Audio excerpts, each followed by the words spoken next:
আসসালামু আলাইকুম viewers, welcome back to my channel my life management. কেমন আছেন আপনারা ভিউয়ার্স? আজকে তো সন্ধ্যা 6টার সময় মানে কি বলবো, সারাদিনের খাওয়া খেয়েছি সারাদিন পরে। তো এখন আল্লাহর রহমতে বেশ ফ্রেশ লাগছে। এখন রাত হয়ে গিয়েছে, রাত 9টা পার হয়েছে। তো এখন আমি ঘুমিয়ে পড়বো, কারণ ভিউয়ার্স আমি তো ঘুম নষ্ট করি না। তো আমার ডায়েট যেমন সারাদিন আমি খুব সিস্টেমেটিক ওয়েতে করি, সকালবেলা জিম করি, ঠিক সেরকম রাতের বেলাও কিন্তু আমি খুব সময় মতো ঘুমিয়ে পড়ি। তো ভিউয়ার্স আসলে এভাবে যদি সিস্টেমেটিক ওয়েতে না চলা যায় তাহলে লাইফটা না হ্যাপি হয় না।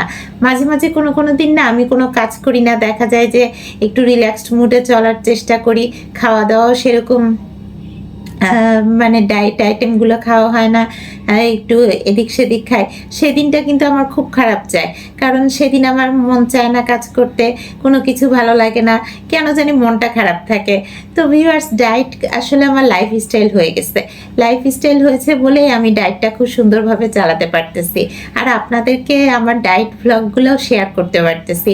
সারাদিনের কাজকর্ম, সেই সাথে আমার জিম করা এবং সেই সাথে আমার ডায়েট ফুডগুলো খাওয়া, সবই আপনাদের সাথে আমি একে একে শেয়ার করি যতটা সম্ভব হয়। তো ভিউয়ার্স আমার ব্লগগুলো কেমন এনজয় করতেছেন এবং ইন্সপিরেশন কেমন পাচ্ছেন?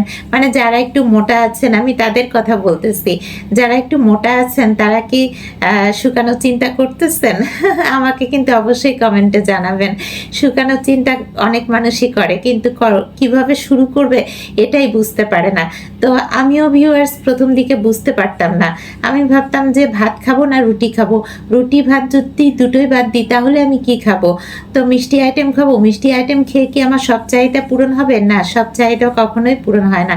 মিষ্টি আইটেম শুধু খেলে, লবণ জাতীয় খাবার না খেলে, আপনার মশলা জাতীয় খাবার না খেলে তো প্রেশার লো হয়ে যাবে। অনেকে আবার লেবু পানি এক নাগারে খায়। আমি প্রথম দিকে যখন ডায়েট করতাম তখন একবার প্রচুর লেবুর পানি খাওয়া শুরু করলাম, এতে প্রেশার লো হয়ে গেল। তো আমি ভাবলাম প্রেশার লো হচ্ছে কেন? পরে আমি জানতে পারলাম যে লেবু পানি বেশি খেলে প্রেশার লো হয়ে যায়। তো ভিউয়ার্স আমি তো অনেক অবস্টাকল পার হয়ে 12 বছর স্ট্রাগল করে 50 কেজি ওজন কমিয়েছি। না, আমার 50 কেজি ওজন কমাতে 12 বছর লাগে নাই, লেগেছিল মাত্র 1.5 বছর। কিন্তু ওজনটা আবার বেড়ে গিয়েছিল, আবার সেটাকে কমিয়েছি, আবার বেড়ে গিয়েছিল, আবার সেটাকে কমিয়েছি। তো সেই সময় ভিউয়ার্স আমি চাকরি করতাম, প্রায় 13-14 বছর আমি চাকরি করেছি। তো দেখা গিয়েছে আমি ঠিকমতো মেনটেন করতে পারতাম না, আমার মেনটেন্যান্সে অনেক সমস্যা হতো। আমি যেটা খাবো চিন্তা করতেছি, হয়তো ওই সময় আমি অফিস যাচ্ছি বা অফিসে থাকছি, আমার ওই সময় ম্যানেজ করে ওই খাবারটা খাওয়া হচ্ছে না। আর তখন তো আমি হেল্পিং হ্যান্ডের উপরে ডিপেন্ডেন্ট ছিলাম। আমার বাসাতে কাজের লোক থাকতো 2-3টা পার্মানেন্ট কাজের লোক। তো তারা আমাকে খাবার তৈরি করে দিত, আমি বসে বসে রাজা বাদশার মতো খেতাম। তো দেখা গিয়েছে যে খাবারের মধ্যেও তৃপ্তি পেতাম না, ওজন যা একটু কমতো, পরে দেখা যেত আবার ওজন বেড়ে গেছে, আমি সেটাকে ধরে রাখতে পারতাম না। কিন্তু এই 12 বছর পরে এসে ভিউয়ার্স আমি চাকরি বাকরি ছেড়ে দিয়েছি, শুধু স্যাক্রিফাইস করেছি একটা কারণে, যে আমাকে আমার ওজন ধরে রাখতে হবে। 50 কেজি ওজন আমি কমিয়ে এনেছি, এটাকে আমি আর বাড়তে দিব না। বারবার এভাবে বাড়লে আমি কি বেলুন নাকি? একবার ফুলবো, একবার চিকন হয়ে যাব, আর একবার ফুলবো, আর একবার চিকন হয়ে যাব, এরকম করতে থাকলে তো আমি বাস্ট হয়ে যাব। তো ভিউয়ার্স আমি তো আর বেলুন না, আমি হচ্ছে হিউম্যান বিং, একটা মানুষ, রক্ত মাংসের মানুষ। তাহলে আমাকে তো আর সিস্টেমের মধ্যে আসতেই হবে। হয় আমাকে 86 কেজি ওজন, 90 কেজি ওজন বেছে নিতে হবে, আর না হয়তো আমাকে 52-53 কেজি ওজন বেছে নিতে হবে। তো আমি 90 কেজি ওজনে কি করব বলেন? চলা যায়? 90 কেজি ওজনের একটা মানুষ কি চলতে পারে? একটা গরুর ওজনও তো 90 কেজি, বড় সড়ো গরু না হলে হয় না। তো আমি 90 কেজি ওজনে যদি একটা মানুষ হই, তাহলে আমি তো আসলে মানুষ না, আমি হব যে হ্যান্ডিক্যাপড একটা পার্সন, পঙ্গু মানুষের মতো অন্যের উপর ডিপেন্ডেন্ট থাকবো। তো তো এসব চিন্তা করে আমাকে বেছে নিতে হয়েছে যে আমাকে 52-53 কেজিতেই থাকতে হবে। তো 52 কেজিতে যদি ওজনটাকে আমি ধরে রাখতে চাই, তাহলে ধরে রাখার জন্য যা যা করণীয় সব আমাকে করতে হবে। এই কারণে আমি চাকরি বাকরিও ছেড়ে দিলাম। এখন আমি বাসার পুরো হ্যান্ডেলিং, মানে পুরো মেনটেনেন্স আমি নিজের হাতে নিয়ে নিয়েছি। বাসার হেল্পিং হ্যান্ড যারা ছিল সবাইকে আমি বাদ দিয়ে দিয়েছি ধীরে ধীরে। তারপরে এখন বাসার সব কাজ আমি নিজে করি, বাসায় ক্লিনিংয়ের কাজ, ওয়াশিংয়ের কাজ, তারপরে ভিউয়ার্স বাসার রান্না বান্নার কাজ, যাবতীয় যত রকমের কাজ আছে। আর আপনারা তো জানেন যে রান্নাঘরে যখন রান্না করা হয়, আমরা যখন রান্না করি বাঙালি ফুড, তখন রান্নাঘরে কত রকমের বাসনপত্র হয়। তো এই বাসনপত্রগুলোও কিন্তু আমাকেই মাজতে হয়, আমাকেই করতে হয়, মশলা রেডি আমাকেই করতে হয়, সব কিছু আমাকে করতে হয়। কিন্তু এই যে খাবারটা রেডি করতেছি, এই খাবারটা কিন্তু আমি খাই না, আমার ফ্যামিলি খায়। তো দেখা গিয়েছে আমার খাওয়া কিন্তু ডিফারেন্ট, কারণ আমি যেহেতু অন্যরকম লাইফস্টাইল মেনটেন করি, ওজনটাকে নিয়ন্ত্রণে রাখি, তো আমি সবসময় খুবই অর্গানিক ওয়েতে খাই। আমার লাইফস্টাইলটা ডিফারেন্ট। আর আমার ডায়েট আইটেম কি কি খাই সেগুলো তো ভ্লগ আপনাদের সাথে আমি রেগুলারই শেয়ার করি। তো দেখা গিয়েছে যে আমার রান্না বান্না এক ধরনের, আমার ফ্যামিলির জন্য খাওয়া দাওয়া অ্যারেঞ্জ করতেছি এক ধরনের, আর আমি খাচ্ছি আর এক ধরনের। আবার আমার ছেলে আবার আর এক ধরনের খায়, সে আবার ভাত একেবারেই খায় না, রুটির উপরে ডিপেন্ডেন্ট, মানে ড্রাই ফুড খায়। তো ও দেখা গিয়েছে ওর খাবারটাও আমাকে ম্যানেজ করে দিতে হয়। আবার আমার বাবার খাওয়া দাওয়াটাও আমি দেখি। আমার বাবা অবশ্য আমার ফ্ল্যাটে থাকেন না, উনি অন্য ফ্ল্যাটে থাকেন, কিন্তু ওনার দেখভাড়া সব আমি করি। তো দেখা গিয়েছে ভিউয়ার্স, আমি সবার সব কিছু দেখবো, কিন্তু আমার ডায়েটটাও তো আমাকে ঠিক রাখতে হবে। তা আমার ডায়েটটা ঠিক রেখে কিন্তু আমি সব কিছু করি। তো আমার আর এই কারণে আমি কি করি, টাইম ম্যানেজমেন্ট করি, যে কোন টাইমে কোনটা করব, আমি টাইমটাকে একেবারে ফিক্স করে ফেলি। আর যেহেতু আমি দিনে একবার খাই, সেহেতু আমি কাজগুলো ধাপে ধাপে গ্র্যাজুয়ালি সিস্টেমেটিক ওয়েতে শেষ করে ফেলি। শেষ করে তারপরে নিশ্চিন্ত মনে আমার খাবারগুলো নিয়ে বসি এবং খুবই সাধনার সাথে আমি খাই। তো এভাবে আমি আমার লাইফ চালাচ্ছি। দেখা যাচ্ছে আমার ওজন মাশাআল্লাহ নিয়ন্ত্রণেই আছে। এখন ওজনটা আমি আর একটু কমের দিকে নিয়ে যাচ্ছি। আমার ওজনটা আসলে 5-6 কেজির মধ্যে একটু আপ ডাউন করে, মাঝে মধ্যে খেলে একটু বাড়ে, আবার কমায়নি। তো এভাবেই চলতে থাকে।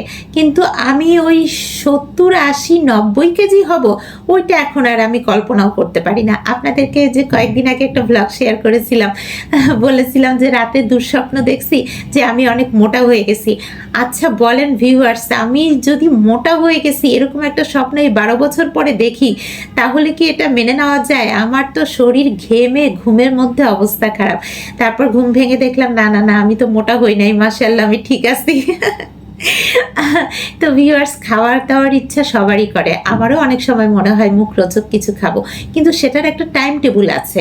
আমি হয়তো মাসে 5 দিন অনিয়ম করে খেতে পারি, কিন্তু মাসের ম্যাক্সিমাম ডেজ আমাকে নিয়মের মধ্যে চলতে হবে, তাহলে আমার ওজনটা বাড়বে না। সবার ওজন কিন্তু বাড়ে না। কিছু মানুষ আছে তাদের মেটাবলিজম ভালো, যার ফলে দেখা যায় তারা খায় ঠিক মতোই, কিন্তু ওজন বাড়ে না। কিন্তু আমার ক্ষেত্রে হয়েছে কি, আমার মেটাবলিজমটা খুব বেশি ভালো না, আমি যা খাই সেটাই ফ্যাটে চলে যায়, আমার ওজন বাড়ার টেন্ডেন্সিটা বেশি। তো কিছু মানুষের ওজন বাড়ার টেন্ডেন্সি থাকে, আবার অনেকে বয়সের সাথে সাথে হয়। আমার কিন্তু ছোটবেলা থেকেই আমি মোটা, মানে ছোট থেকে আমার ওজন বাড়ার টেন্ডেন্সি বেশি। তাহলে বয়সের সাথে সাথে তো এটা আরও বাড়বে, তাহলে আমাকে একটা সিস্টেমে আসতে হবে না বলেন? এই কারণেই তো আমি এভাবে লাইফস্টাইল চালাচ্ছি। আর এই লাইফস্টাইলে মোটিভেশন, ইন্সপিরেশন সব কিছু কিন্তু আমি আপনাদের সাথে শেয়ার করি বলেই কিন্তু আমি পাই। আর গাইডেন্সটা আমার নিজের হলেও আপনাদেরকেও আমি গাইড করার চেষ্টা করি। আপনাদেরকে গাইড করতেছি মানে যে শুধু আপনাদেরকে মেসেজ কনভে করতেছি তা না, আমি আবার নিজেকেও গাইড করতেছি, আমার নিজেকেও বলতেছি যে হ্যাঁ তোমাকে এভাবেই চলতে হবে। তো ভিউয়ার্স, রেস্ট্রিকশান খাওয়া দাওয়াতে দেওয়া যায়, কিন্তু তার মানে এই না যে আমি আমার নিজেকে বলবো যে না তুমি আর কখনোই খেতে পাবা না, এটা কিন্তু বলা যাবে না। এটা বললে আবার স্ট্রেস হরমোন সেক্রেশন হবে, তখন হবে কি আমি একটা ডিপ্রেশনে ভুগতে থাকবো, আল্লাহ আমি খেতে পাবো না, আল্লাহ আমি খেতে পাবো না, তখন আমি হাপুস হুপুস করে হয়তো কিছু একটা খেয়ে নিব। তো এইটা করা যাবে না। আমাকে চিন্তা করতে হবে যে আমি অর্গানিক ওয়েতে চলবো, আর মাসের ম্যাক্সিমাম ডেজ আমি সিস্টেমে চলবো, কিন্তু মাঝে মাঝে আমি অনিয়ম করব এবং আমি পোলাও, বিরিয়ানি ফাস্ট ফুড আমার যা যা মন চায় আমি মাসে 4-5 দিন খেতে পারবো। এটা যখন আমার মনে হবে তখন কিন্তু ভিউয়ার্স আমার ডায়েট করতে কষ্ট হবে না। তো মানুষের মন তো সবসময় অর্গানিক খেতে চাইলেও অনেক সময় মন চাই একটু এদিক ওদিক খেতে। আবার কি ভিউয়ার্স জানেন, যারা অর্গানিকে অভ্যস্ত, মানে আমার মতো, আমি তো আমার নিজের এক্সপিরিয়েন্স থেকে বলছি যে আমি যেহেতু অর্গানিক খাবারে অভ্যস্ত, তা দেখা যায় যে আমি অন্য মানে ফাস্ট ফুডের আইটেম খেলাম বা কোনো দিন হয়তো একটু এদিক সেদিক পোলাও কোরমা খেলাম, আমার শুধু মনে হয় যে আল্লাহ আমি ডায়েট কেন করতেছি না, আমার ভাল লাগতেছে না, আমার ভিতরটা ভাল লাগতেছে না, আমি ডায়েট করব। মানে আমার ভেতরে ভালো ব্যাকটেরিয়া চাষ হয়ে গেছে, আমার ভেতরে কোনো খারাপ ব্যাকটেরিয়া নাই, টক্সিকগুলো দূর হয়ে গেছে, যার জন্য ভালো ব্যাকটেরিয়াগুলো আমাকে সারাক্ষণ ফোর্স করতে থাকে যে তোমাকে ডায়েট করতে হবে, তোমাকে ভালো খাবার খেতে হবে, কেন এসব খেয়েছো, এগুলো ভালো জিনিস না। তো চোখের ক্ষুধাতে হয়তো অনেক সময় খেয়ে ফেলবো, কিন্তু খাওয়ার পরে কিন্তু ভালো লাগে না ভিউয়ার্স। খাওয়ার পরে মনে হয় ও আমি কখন ডায়েট করব। তো ডায়েটটাকে আমি এখন রিয়ালি ভিউয়ার্স আমার লাইফস্টাইল শুধু না, আমি আমার লাইফে এনজয় করতে শুরু করে দিয়েছি। তাই এই কারণে আমার ডায়েট, খাবার মেনটেনিং, এই জিনিসগুলো আমার লাইফে পার্ট অ্যান্ড পার্সেল হয়ে গেছে। এটা ছাড়া আমার লাইফ এখন চলতেই পারে না, মানে আমি চলতে পারি না। তো ভিউয়ার্স আপনাদের সাথে আমি এটাই শেয়ার করলাম যে আসলে এই কারণেই কিন্তু আমি ডায়েটটা করতে পারতেছি। আর বলে না যে মানুষ যদি নিজেকে সাহায্য করে তাহলে আল্লাহ তাআলা তাকে সাহায্য করে। আমি আমার নিজেকে সাহায্য করেছি বলেই কিন্তু আমি আমার রাস্তা খুঁজে পেয়েছি যে কিভাবে আমি চলতে পারবো। তো রাস্তা খুঁজে পাওয়ার জন্য আমাকে অনেক স্ট্রাগল করতে হয়েছে, অনেক কিছু স্যাক্রিফাইস করতে হয়েছে, কিন্তু শেষ পর্যন্ত কিন্তু আমি রাস্তা খুঁজে পেয়েছি। এটাই আমার লাইফের সব থেকে বড় অ্যাচিভমেন্ট। আর তার থেকেও সব থেকে লেটেস্ট অ্যাচিভমেন্ট হচ্ছে আমি আমার লাইফে 50 কেজি ওজন কমিয়েছি, যেটা খুব সহজে মানুষ পারে না। আর 50 কেজি ওজন কমিয়েছি এটা আমি তখনই বলতে পারবো যখন আমি ওজনটা কম রাখতে পারবো। বেড়ে যাবে বারবার আর বলবো 50 কেজি ওজন কমিয়েছি, তাহলে তো হবে না, বাড়তে দেওয়া যাবে না। সব সময় ওজন 5 কেজির মধ্যে আপ ডাউন করুক, এভাবেই আমাকে চলতে হবে। আর এভাবেই ইনশাল্লাহ আমি চলবো। তো ভিউয়ার্স আমার লাইফস্টাইলটা আপনাদের সাথে শেয়ার আমি করতেই থাকবো, তাতে আমারও খুব ভালো লাগবে, ইন্সপিরেশন পাবো। আপনারাও যদি কোনো মেসেজ পান, মানে গুড একটা ইনফরমেশন পান এবং আপনাদের উপকারে আসে, তাহলেও আমি নিজেকে খুব কৃতজ্ঞ মনে করব। তো ভিউয়ার্স আমার জন্য দোয়া রাখবেন যাতে আমি এভাবে চলতে পারি এবং আমার বাকি লাইফটাও আমি এনজয় করতে পারি, এবং বুড়া বয়সে যেন আমার বডির মেটাবলিজম ঠিক থাকে, আমি যাতে মোটা গাদা হয়ে অসুস্থ হয়ে না পড়ি, যেন সুস্থ সবলভাবে দুনিয়াতে থাকতে পারি এবং দুনিয়া থেকে বিদায় নিতে পারি।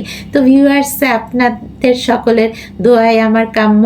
আবার দেখা হবে আপনাদের সাথে নেক্সট ব্লগে। ততক্ষণ পর্যন্ত সবাই ভালো থাকবেন, সুস্থ থাকবেন। আল্লাহ হাফেজ।